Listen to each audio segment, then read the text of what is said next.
Di video kali ini kita akan bahas tentang return yang kecil dalam investasi. Karena hal ini cukup menarik.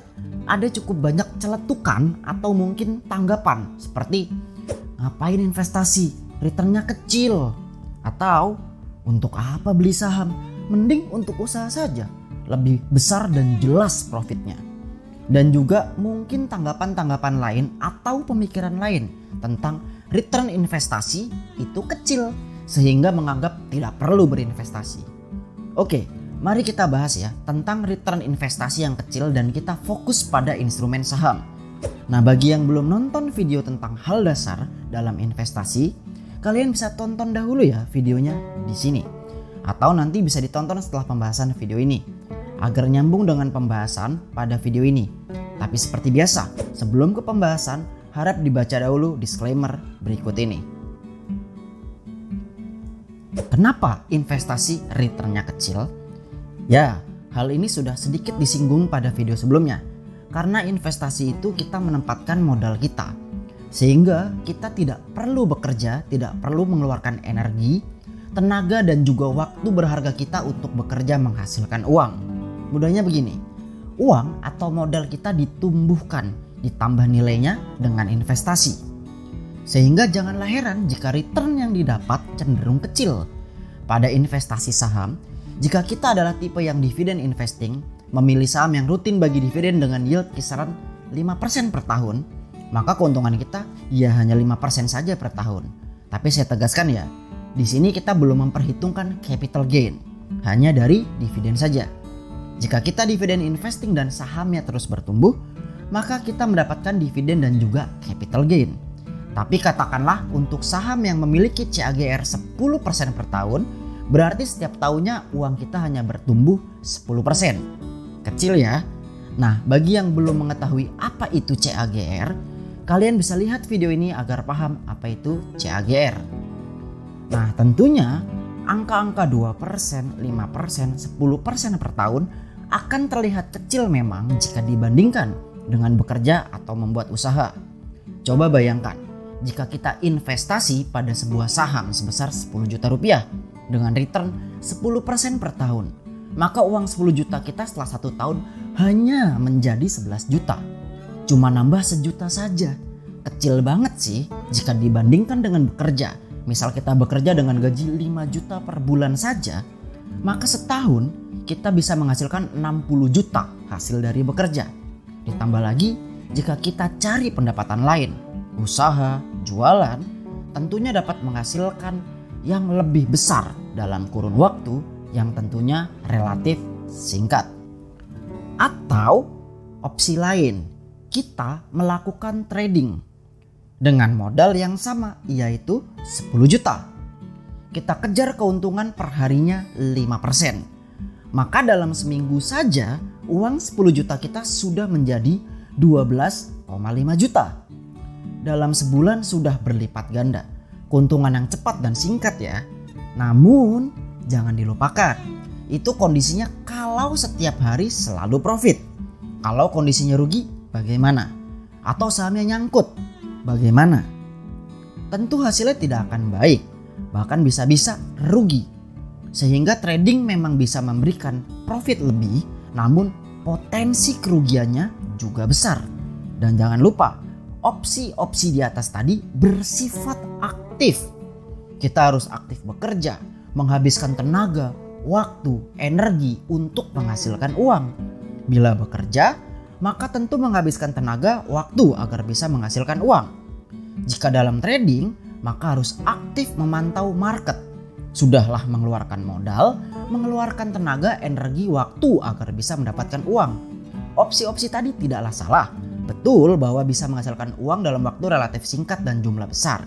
Namun sekali lagi, opsi tadi bersifat aktif income sehingga berbeda dengan investasi. Di mana pada investasi, kita hanya menaruh uang, kemudian uang tersebut yang bekerja untuk kita.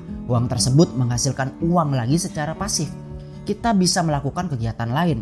Tenaga, energi, waktu kita bisa dialokasikan untuk hal lain. Untuk bekerja, untuk menghabiskan waktu bersama keluarga, untuk belajar, dan banyak hal lainnya.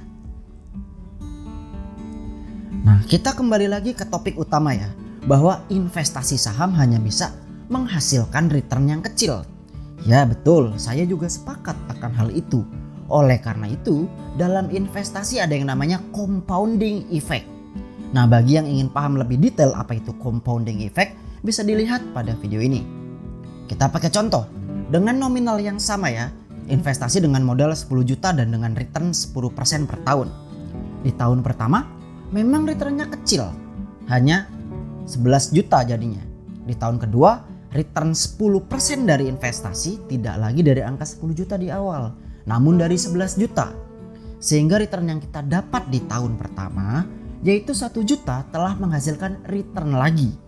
Sehingga hasil atau return dari investasi kita di tahun pertama menghasilkan return lagi untuk kita. Hal ini berlanjut terus sampai tahun ke-10 saja, maka bisa dilihat hasilnya. 10 juta tadi sudah bertumbuh luar biasa. Bagaimana jika 20 tahun? Hasilnya bisa dilihat seperti pada tabel berikut ini. Uang yang awalnya 10 juta telah bertumbuh menjadi 67 juta setelah diinvestasikan selama 20 tahun. Bagaimana jika 30, 40, atau bahkan 50 tahun? Tentu compounding effect serta hasil investasinya akan lebih luar biasa. Nah, tadi dengan kondisi modal awal tidak ditambah sama sekali ya. Sejak awal investasi 10 juta saja, ya sudah itu. Lalu bagaimana jika setiap tahun ditambah terus nilainya dengan nominal yang sama? Tahun pertama investasi 10 juta, tahun kedua tambah lagi 10 juta dan seterusnya. Maka bisa dilihat hasil setelah 10 tahun sebesar ini. Bagaimana jika 20 tahun? Hasilnya bisa dilihat ya. Dengan modal yang dikeluarkan sebesar 200 juta rupiah totalnya ya selama 20 tahun, namun nilai investasi bisa menjadi 600 jutaan. Sehingga kita bisa investasi jika konsisten secara rutin terus menambah portfolio, maka hasil compounding bisa lebih optimal. Nah, tadi itu contoh kalau kita rutin investasi secara konsisten. Lalu bagaimana jika kita investasi rutin pada saham yang rutin pula membagikan dividen, kemudian dividennya kita reinvestasikan? Kita tidak usah terlalu tinggi lah, misalkan saja dividen yieldnya hanya 5% per tahun, tidak usah yang belasan persen. Maka bisa dilihat, di tahun pertama kita investasi 10 juta, mendapat return sebesar 1 juta dan juga dividen sebesar 500 ribu. Sehingga di tahun kedua, investasi kita sudah menjadi 11,5 juta. Dan di tahun kedua kita tambah lagi, kan kita top up ya sebesar 10 juta. Maka di tahun kedua dana investasi kita menjadi 21,5 juta. Bisa dilihat, setelah 10 tahun maka sangat luar biasa hasilnya. Investasi rutin konsisten pada saham yang rutin membagikan dividen dan dividen yang didapat direinvestasikan. Bagaimana jika 20 tahun? Maka bisa dilihat hasilnya. Modal investasi total selama 20 tahun yaitu 200 juta. Namun bisa bertumbuh menjadi miliaran. Compounding effect bekerja dengan sangat optimal. Beginilah cara investasi bekerja. Investasi secara rutin, investasi pada saham yang terus growth dan tentunya rutin membagi dividen. Maka compounding effect bekerja sangat optimal dan hasilnya sangat luar biasa. Sehingga jangan remehkan return 10% per tahun. Namun perlu dipahami bahwa selain dari konsistensi yang dilakukan, analisa dan pemahaman akan instrumen investasi tentu juga menjadi hal yang paling penting. Karena jika pemilihan sahamnya salah, ya bukannya untung tapi malah buntung. Karena ingat, investasi saham pasti memiliki risiko. Seperti yang sudah pernah dijelaskan pada video ini, risiko dalam investasi saham. Bisa ditonton agar lebih paham apa saja risikonya dan bagaimana kita meminimalisir risiko investasi saham. Yang saya jabarkan tadi adalah potensi keuntungan dari investasi saham dan juga bagaimana compounding effect bekerja dalam investasi saham. Sehingga investasi ya tentu saja hasil yang diberikan itu akan kecil. Tidak akan sebanding dengan kita bekerja, membuat usaha dan aktif income lainnya. Tetapi investasi yang dilakukan dengan konsisten dalam waktu yang panjang dan juga dilakukan dengan tepat.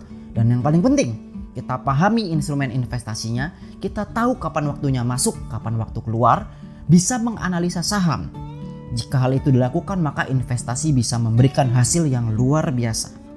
Hasil dari investasi tentunya tidak akan bisa kita nikmati dalam kurun waktu harian, mingguan, apalagi bulanan saja. Butuh waktu dan juga seiring berjalannya waktu, teruslah diasah, dipelajari, dipahami lebih mendalam tentang saham. Nah, berikut ini adalah kekayaan Warren Buffett. Bagi yang belum tahu, Warren Buffett adalah contoh terkenal dalam dunia saham. Beliau adalah panutan bagi banyak orang karena bisa menghasilkan profit yang luar biasa dari saham yang membuatnya menjadi salah satu orang terkaya di dunia. Coba lihat kekayaan Warren Buffett. Dari pertama dia memulai investasi, butuh 16 tahun untuk mencapai $1 juta pertamanya. 16 tahun. Tentu bukan waktu yang singkat hingga akhirnya bisa mencapai miliaran dolar hingga sekarang. Butuh berapa puluh tahun. Nah, bagi kalian yang mungkin merasa investasi kok masih gini-gini aja, udah investasi saham tapi kok begini aja portfolionya, coba deh cek kembali sudah berapa lama investasinya. Apakah sudah belasan tahun, puluhan tahun dilakukan? Apakah sudah konsisten dilakukan? Apakah sudah benar dalam menganalisa? Strategi pemilihan saham, metodenya sudah benar atau belum? Ya jika baru beberapa bulan, baru beberapa tahun, jangan terlalu tinggi ekspektasinya. Apalagi jika metode cara analisa dalam investasinya masih belum baik dan benar. Ya tentu belum bisa membuahkan hasil yang manis. Warren Buffett juga sosok yang terkenal dalam investasi saham. Dengan analisa yang sangat tajam dan kemampuan investasi yang sudah diakui oleh seluruh dunia. Tidak serta-merta bisa menikmati manisnya investasi. Butuh waktu yang sangat panjang. Oleh karena itu, berpikirlah untuk jangka panjang. Investasi yang kita semua lakukan itu untuk masa depan, untuk nanti saat pensiun. Selama masih bugar, masih sehat, masih usia produktif, ya bekerja. Hasilkanlah uang, terus perluas relasi, terus tambah skill, kemampuan, agar kualitas terus naik dan bisa menghasilkan pendapatan yang cukup besar. Sehingga modal investasi yang kita tempatkan juga bisa besar seiring berjalannya waktu. Dan yang paling penting, terus belajar, lakukan analisa dan perdalam pemahaman tentang instrumen investasi. Tidak terbatas pada saham saja ya. Tentu bisa kok. Contoh mudahnya begini. Kita bisa kok nyicil gadget, misalkan kredit handphone dalam kurun waktu 2 tahun. Setiap bulan ditagih. Buktinya itu bisa rutin mengalokasikan, menganggarkan untuk hal tersebut. Contoh lain yang lebih panjang ya, misalkan pada mobil. Bisa kok mengalokasikan, menyicil setiap bulan untuk jangka waktu 3 tahun atau bahkan 5 tahun. Padahal kita tahu harga gadget dan mobil setelah bertahun-tahun ke depan akan turun. Tetapi kita tetap mau dan rela untuk mengeluarkan uang setiap bulannya. Kita bisa mengalokasikan dana untuk cicilan. Mindset ini kita terapkan juga dong dalam investasi. Tunda kesenangan sesaat di masa sekarang. Alokasikan sebagian dana untuk investasi. Karena investasi demi masa tua nanti. Bukan tidak bisa, namun mungkin kesadaran investasinya yang belum ada. Serta belum melek akan investasi. Itu saja. Sehingga pada dasarnya semua bisa investasi. Mulai dari mahasiswa, PNS, pegawai swasta, wirausaha, freelancer, ibu rumah tangga, semua bisa. Yang diperlukan adalah membangkitkan kesadaran akan pentingnya investasi serta membangun konsistensi dan mulai melek akan investasi. Maka jangan menganggap remeh return yang hanya 2%, 5%, 10% per tahun. Dan jangan anggap remeh juga investasi yang hanya ratusan ribu per bulan atau hanya jutaan rupiah saja per bulan. Dengan konsistensi yang terus dilakukan, dana yang terus ditambah, compounding effect, serta pemahaman akan investasi yang baik, maka hasilnya tentu akan bisa luar biasa. Nah, bagi teman-teman yang ingin memahami lebih detail tentang risiko investasi, bisa lihat di sini. Dan bagaimana cara agar investasi bisa memberikan return maksimal, bisa lihat di sini. Serta video-video lain yang ada di channel ini. Agar apa? Agar kita paham saham.